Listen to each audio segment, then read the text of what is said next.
Hi there. I'm here with Nitish Matthew, and he's a counselor and coach at Seattle Christian Counseling. And we're here to talk about professional development. So, Nitish, tell us about professional development. Yeah, I'd love to, Ryan.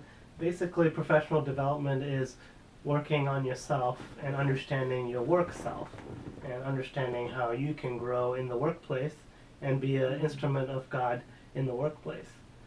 Okay. Yep. Tell us a little bit of how that happens.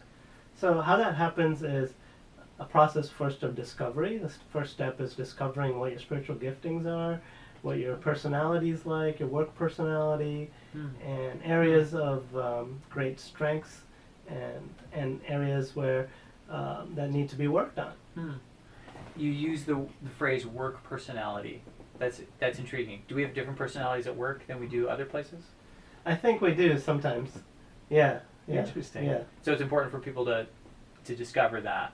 Yes. Right. Definitely. Okay. One word that I've heard you use a lot is you talk about calling.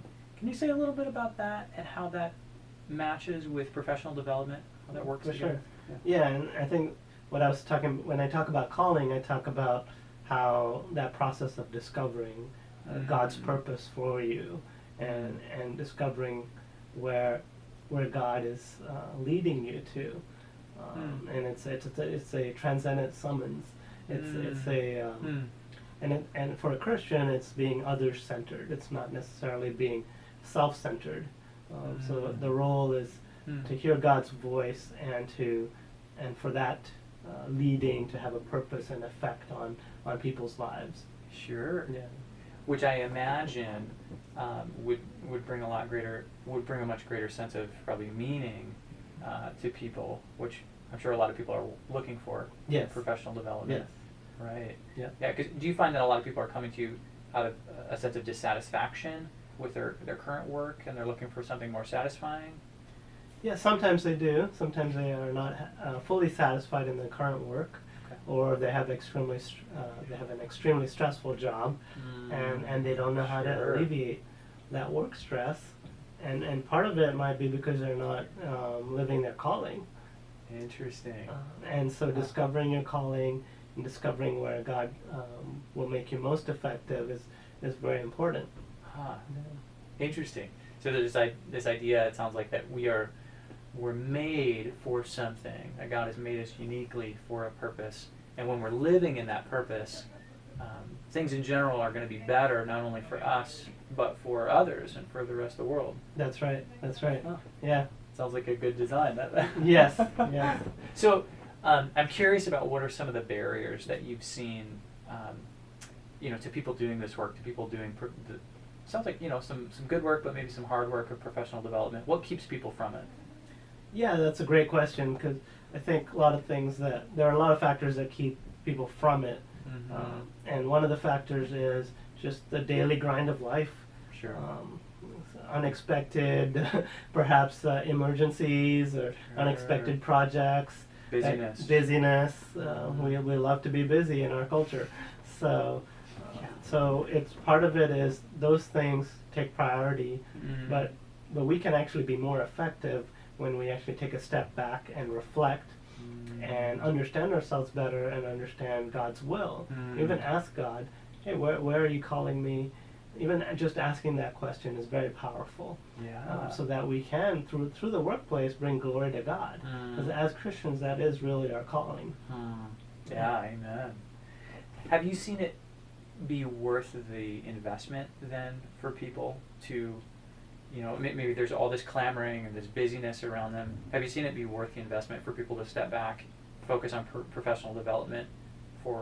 Have you seen that bring good fruit that's worth that work? Yes, I have. Yes. Yeah. You want to put any words around that? Or Yeah, for sure. I've seen, like with one of my clients right now, I've seen that person just grow in her insight and understanding about where God is wanting her to be, and she really understands now where she gets satisfaction from. And from looking at the past work experiences, there's been things that she's done that's not been effective, or at least ineffective as not spiritually fulfilling.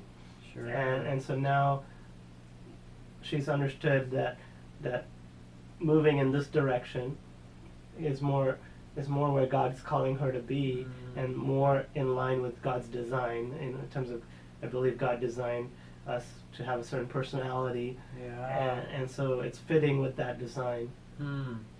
Yeah. So it sounds like, then she and others are able to then move with greater clarity, probably in confidence, towards the goals that feel appropriate for them. That's right. Based on their calling and their personality and gifts. That's right.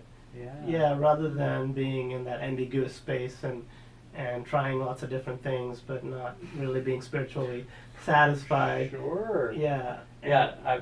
Some statistics are coming to mind as far as like, how many jobs people change. That's right. In our generation. Super common. Yep, People change yep. jobs every, probably like 2 years or something like that. I don't know that, but That sounds accurate. Yeah. yeah. Yeah. So it sounds like it's worth the work of professional development. It is worth the work. Yeah, and that's also, I think, that process of discovery and journeying through a Christian coach can actually move you into the action phase of like, if it's more schooling you need, going and applying to school. Yeah. If it's more training you need, then doing some training. If it's working at a different department in your company, then asking for a transfer. So that now you realize, hey, now you have an argument to say, hey, I can be more effective over here. Yeah. Yeah. Well, I know I certainly have a much better understanding now of professional development. So thanks for talking with us about that, Nitish. You're welcome, Ryan.